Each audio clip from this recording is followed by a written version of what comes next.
Right, so yes, this is a session called the Communication Experiment. Some of you said that's why we came, because the word communication was in the title. Some of you told me that you came because the title was Change the Way Your Team Communicates in One Day. Just want to let you know that day is not today. This is just a 4-hour session. This is just to give you the tidbits, the snippets, the strategy for doing that. So when you go back, you can take any one of these ideas and change the way your team communicates in one day. If you're with me on this, say uh-huh. Now, I want to start by introducing you to what we feel is kind of the culture of the organization that we work. You got your vision, your mission, and your values, right? There's why we do what we do, the reason and where we're going with it, and then of course you've got your standards and your branding. And then there's the leadership and the management that pulls it all together, and of course you've got the performance processes and the people that, just keep things moving. And of course you've got your common language, right?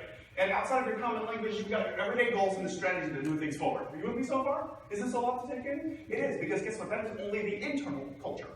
But then there's this whole external culture that we have as well with our organizations. The product, the services, the community, and the experience. And then there's the marketing, the sales, and the performance, and of course the client impact and the industry influence. And with all of these things going on, communication is the connector, is it not? With everything that we do, every part of our business thrives or fails on communication. Would you agree? That's why this is the most important session of the conference. You're welcome. Culture is everything. Everything. So as we look at this conversation that we have about communication, don't just make it about communication. While communication is the connector, I want us to use culture as our lens. So let's say, how can we improve the culture through communication? Is that fair? Right, so let's make this a much bigger, more strategic conversation. Not just, how do we get our people to respond to their emails? As you stand up, I want you to put your hands all the way up. Right to the sky, stretch to your left. Your other left. See what happens with communication? It's okay. Stretch to your other side. All right, stretch all the way back. On the count of 3, give me a big moan. 1, 2, 3. Sounds like some of you needed that. Shake your body out a little bit now. I need you to make a commitment for yourself. So point to yourself and say, I now commit 100%. Point to your head and say, I will apply what I learned. Look at somebody else and say, hey you. Hey you. Say, you're going to have a great time. Look at somebody else and say, so are you. So are you. Now find 5 people that are not sitting at your table that you haven't yet said hello to. Introduce yourself to them, give them a high 10 and say, I'm glad you're here. Do that now. I'm Sharon. Where are you from? I'm here. Oh, I'm from here.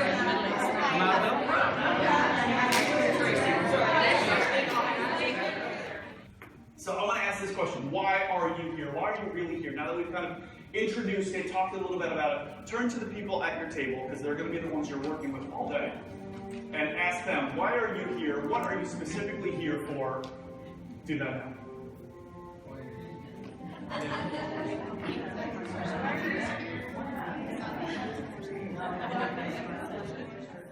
Good.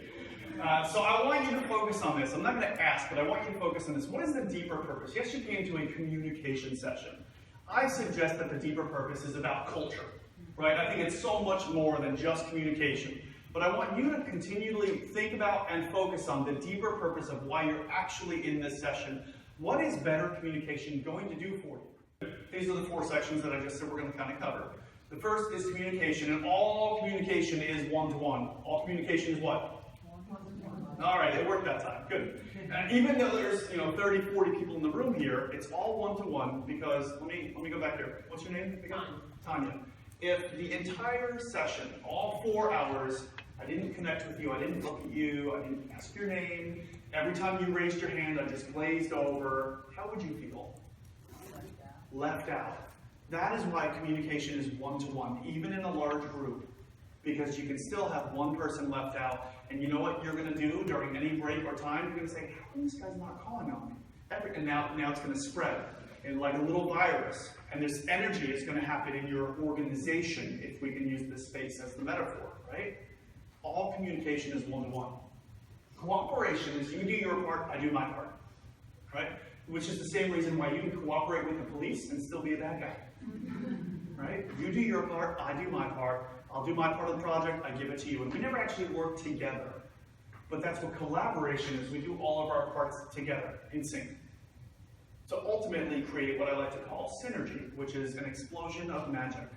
That is my really sophisticated definition for synergy. It's an explosion of magic. Because when you have synergy, you can't explain it. Things just work. You're like, how did this work? I don't know, just great. It's that feeling. Now, we don't always have synergy, but we have moments of it. All right, so let's focus on communication. 4 parts: rapport, trust, credibility, and clarity. Now, I know this seems maybe a little basic. How many of you are thinking, this is not why I came to this session, to learn how to build rapport with my people? How many of you, this is the exact reason why you came? Okay, awesome. Well, then we're going to cover the bases here. Start with... Rapport. Start with... Rapport. Do we have it? Yeah, come on now. All right. Easiest way to build rapport is to ask questions. When you ask a crummy question, what kind of answer do you get? How are you? That's the crummiest question I believe you can ever ask. Because everybody said the same thing. And really, it's a bunch of bullshit. Excuse me. It's something in my throat here. Isn't it? When you ask that question, how are you building a relationship? No. So why are you wasting time asking something that people don't care to respond to? Have you ever had someone ask you and you didn't respond at all because you just thought it was like a thing? Have you ever done that? Or have you ever asked and nobody responded and you didn't care that they didn't respond? What a stupid thing! Why are we doing this? Better questions create better relationships. Here's the easy way to flip this how are you question, because it could go really sour. It could go really bad too. Easiest way to flip this question is ask something like, what's the best part of your day so far? Something like that. You ask a positive question that gets people to think about the positive thing. If it's Monday morning, there might not be anything good about Monday mornings. So say, hey, what was the best part of your weekend? So you start that relationship up here. Now I'll use kind of a marriage example at the same time as I'll use a business example. During every meeting that I have in our business with Jack and I, when we get together and we have kind of our corporate meetings, I direct a nonprofit when we do meetings there, and when I have my Sunday night meetings with my wife, we have meetings. We are an organization, right? We each play all the roles, right? We're all, I'm not HR though, I'm not allowed to be HR. We start with either what's called moments of appreciation or highlights or empowerment focus, or each area is a different thing. So you start up here, because how do most of your meetings start? With a complaint, with the issues, with here's the things that we need to take care of. How about we start with, hey, what did we just achieve over the last week or month or whenever the last, because then you start up here and you're building a great level of rapport, because yes, you can build rapport, misery loves company, but that's not a positive rapport. You want to build a positive rapport, what's going well? What's the best part of your day? What's the best part of your conference? Which was your favorite session? Not, how are you? Are you enjoying the conference? If they say no, where does your relationship go? Okay, see you later. Nowhere. Yeah, okay, see you. Great, thanks. Right? So you ask a crummy question, you get a crummy answer. When you ask a better question, you get a better answer. Simple? That's my house. Long story, not going to get into the story. But I met my neighbors 8 years ago when we moved into the house.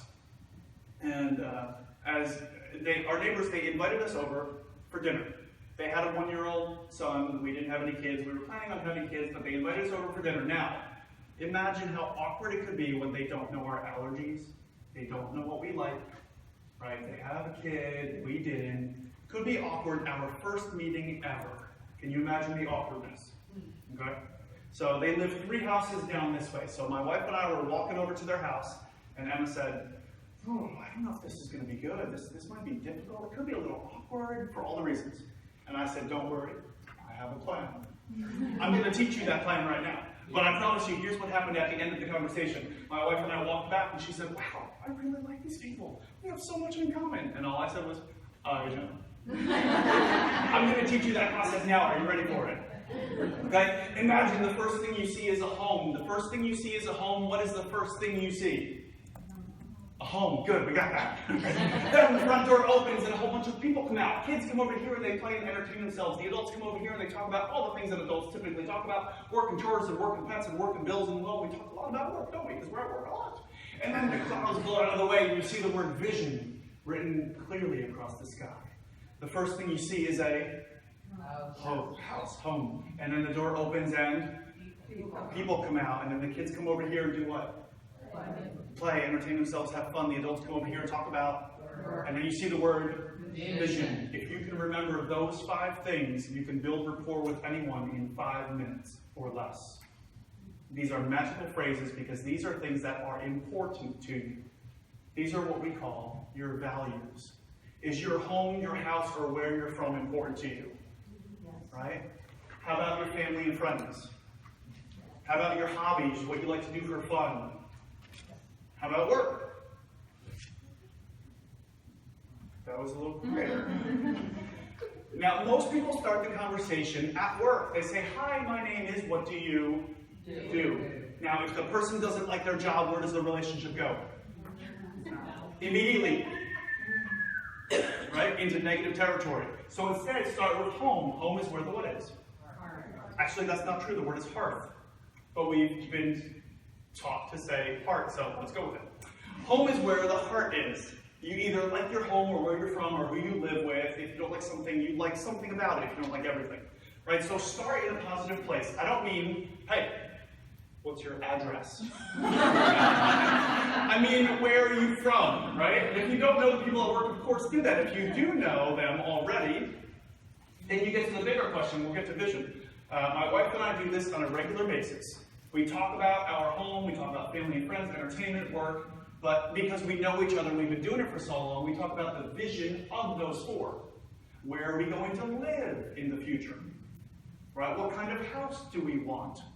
What kind of neighborhood do we want to be in?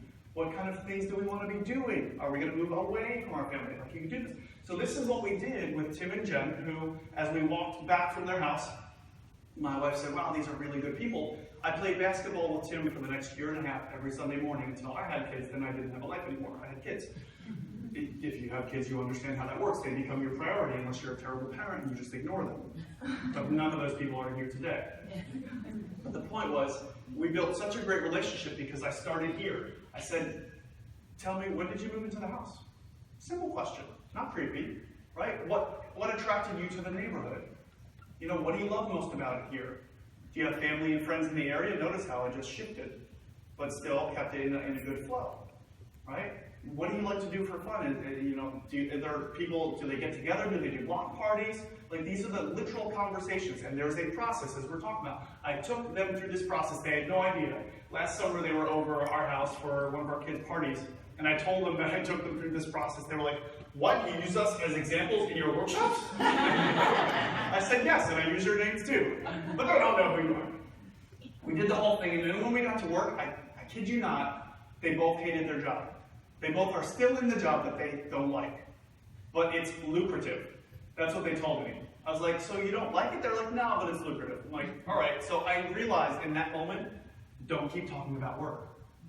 But because I didn't start there, we already had a relationship. And so I could easily just say, oh, we don't have to talk about that. Right? We already had the rapport. Now, I can talk to you to death about this all day long and give you examples, but you know what? This is a communication workshop. It's an experiment, so let's experiment. Find a partner, a single partner if you can. If you don't have a partner, stand up and find somebody else who's standing. I want you to sit in a chair next to that person, and we're going to begin this conversation in a moment. So find a partner, everyone find a partner now.